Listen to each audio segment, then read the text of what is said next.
দিয়েছে। এই যে দেখো 8ই জানুয়ারি 2026, 8/1/2026। এই যে দেখো আমার 10,000 টাকা কিন্তু ব্যালেন্স আমার অ্যাকাউন্টে কিন্তু চলে এসেছে, 10,000 টাকা। Hey guys and welcome back to our channel. সবাই কেমন আছো? আশা করি সকলে অনেক ভালো আছো। তো তোমাদের জন্য একটা খুবই সুন্দর সুসংবাদ।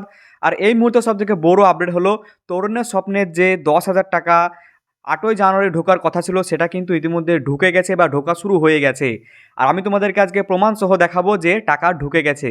আর কারা কারা টাকা পেলে অবশ্যই কমেন্টে তাড়াতাড়ি এসে জানিয়ে যাও। আমি জানি অনেকেই পেয়ে গেছে, প্রায় 90% স্টুডেন্ট ইতিমধ্যে পেয়ে গেছে। কিন্তু যারা এখনও পর্যন্ত ট্যাবের টাকা পাওনি তারা কি করবে সেটাও কিন্তু আজকে ভিডিওতে আমি বলে দেবো তোমাদেরকে। তাই আজকে তোমরা ভিডিওটি প্রথম থেকে শেষ পর্যন্ত মনোযোগ সহকারে দেখো, তাহলে তোমরাও বুঝতে পারবে যারা যারা টাকা পাওনি তারা কিভাবে পাবে, আর যারা পেয়েছো তারাও দেখো, কারণ আজকের ভিডিওটি দেখলে পারে তুমি অনেক কিছু শিখতে পারবে। প্রথমে তোমাদেরকে প্রমাণটা দেখাই। আজকে দেখতে পাচ্ছ তোমরা 8ই জানুয়ারি 2026, এখানে লেখা আছে 8ই জানুয়ারি 2026।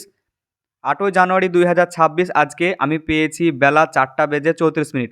আর আমি নিজেও ক্লাস 11তে পড়ি, তাই তোমাদেরকে ভালোভাবে বলতে পারছি যে টাকাটা কখন টাকাটা আমি পেয়েছি সেটা আমি তোমাদেরকে প্রমাণসহ দেখাতে পারছি। এই যে দেখো 4:34 আমি কিন্তু টাকাটা পেয়েছি। আর তারপরে কিন্তু ভিডিওটা বানানোর জন্য আমি চলে এসেছি, কারণ অনেকেই আমাকে কমেন্ট করছিল যে দাদা কখন টাকা পাবো কখন টাকা পাবো। তার জন্য আমি ভিডিওটা কিন্তু তাড়াতাড়ি করা শুরু করে দিয়েছি। এই যে দেখো 8ই জানুয়ারি 2026, 8/1/2026। এই যে দেখো আমার 10,000 টাকা কিন্তু ব্যালেন্স আমার অ্যাকাউন্টে কিন্তু চলে এসেছে, 10,000 টাকা।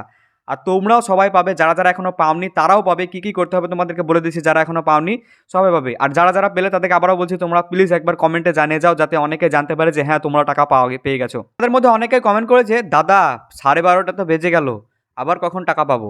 তো এরকম কমেন্ট কিন্তু আমার কাছে কালকে অনেক এসেছে, অনেক। এই যে দেখো কেউ লিখেছে আজকে 8 তারিখ বলে মন খারাপ করেছে, তার এখনও টাকা ঢোকেনি। এবং তারপরে আরও যদি নিচে যায় তাহলে সে জিজ্ঞেস করছে কেউ পেয়েছে টাকা, এরকমভাবে জিজ্ঞেস করছে। এবং আরও অনেকে নানা রকম কমেন্ট করেছে, তো তোমাদের কমেন্ট করার জন্য অনেক ধন্যবাদ। আর অনেকে বিভ্রান্তিতে আছে, ঠিক আছে, অনেকে ভাবছে যে আমরা টাকা পাবো না, ঠিক আছে। তো আমি তোমাদেরকে প্রমাণ সহ দেখিয়ে দেবো আজকে যে টাকা ঢুকে গেছে আর ঢোকা শুরু হয়ে গেছে, তোমরা সকলেই পাবে টাকা। দেখো অনেকেই কমেন্ট করেছে ট্যাবের টাকা কে কে পাওনি, আবার অনেক কমেন্ট করেছে। দেখো তোমাদের সকলের কমেন্টগুলো আমি দেখাচ্ছি। আমরা পাবো না টাকা। এই যে দেখো একজন লিখেছে আমরা পাবো না টাকা, মানে এ পুরো হালই ছেড়ে দিয়েছে, লিখেছে আমরা পাবো না টাকা। তো এরকম অনেকের মনে থাকতে পারে এরকম কোয়েশ্চেন। তো দেখো আর একজন কমেন্ট করেছে এখন 1টা বাজে ঢোকেনি জলপাইগুড়িতে। এরকম অনেক জেলাতে কিন্তু এখনও পর্যন্ত ঢোকেনি। টাকা দেওয়া কি শুরু হয়ে গেছে, এরকমভাবে কমেন্ট করেছে অনেকেই। হ্যাঁ, তো এবার আছি যারা যারা টাকা পাওনি এখনও পর্যন্ত তারা কি করবে। টাকা তো পেয়ে যাওয়ার কথা সবারই, প্রায় 99% বা 90% স্টুডেন্টরাই কিন্তু টাকা পেয়ে যাবে 8 তারিখ বা 9 তারিখের ভিতরে।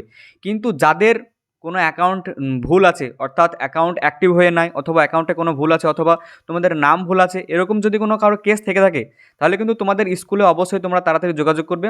8 তারিখ এবং 9 তারিখ অপেক্ষা করার পরে তোমরা 10 তারিখ শনিবারে তোমাদের স্কুলে দেখা করবে বা যোগাযোগ করবে। আর যারা যারা ভাবছো যে আমরা হয়তো আজকে টাকা পাইনি, আমরা কোনোদিনই পাবো না, তারা একদমই ভুল ভাবছো, কারণ টাকা 100% স্টুডেন্টরাই পাবে, একজনও বাদ যাবে না। কিন্তু তোমাদেরকে খোঁজ নিতে হবে স্কুলে গিয়ে। তোমরা যদি কোনো রকম খোঁজই না দাও, পাত্তাই না দাও, তবে কিন্তু তোমাদের টাকা ঢোকার সম্ভাবনা একদমই নাই। কিন্তু তোমরা যদি খোঁজ করো তবে কিন্তু তোমরা অবশ্যই টাকা পেয়ে যাবে। তোমাদের স্কুলে যোগাযোগ করো, যদি আগে দেখো 8 তারিখ 9 তারিখ দেখো, আর তারপর যদি না ঢুকে তখনই তোমরা তোমাদের স্কুলে যাবে এবং তোমাদের স্কুলে যোগাযোগ করবে। তো চলো আজকে ভিডিওটি এই পর্যন্তই। ভালো লাগে লাইক কমেন্ট শেয়ার, আর আমাদের চ্যানেলটিকে অবশ্যই সাবস্ক্রাইব করবে এরকমই আরও নতুন নতুন ইনফরমেটিভ ভিডিও পাওয়ার জন্য। আর আজকে ভিডিও তোমার সেই বন্ধুর কাছে শেয়ার করে দাও যে বন্ধু এখনও টাকা পায়নি বা টাকা পাবো না বলে ভয় করছে।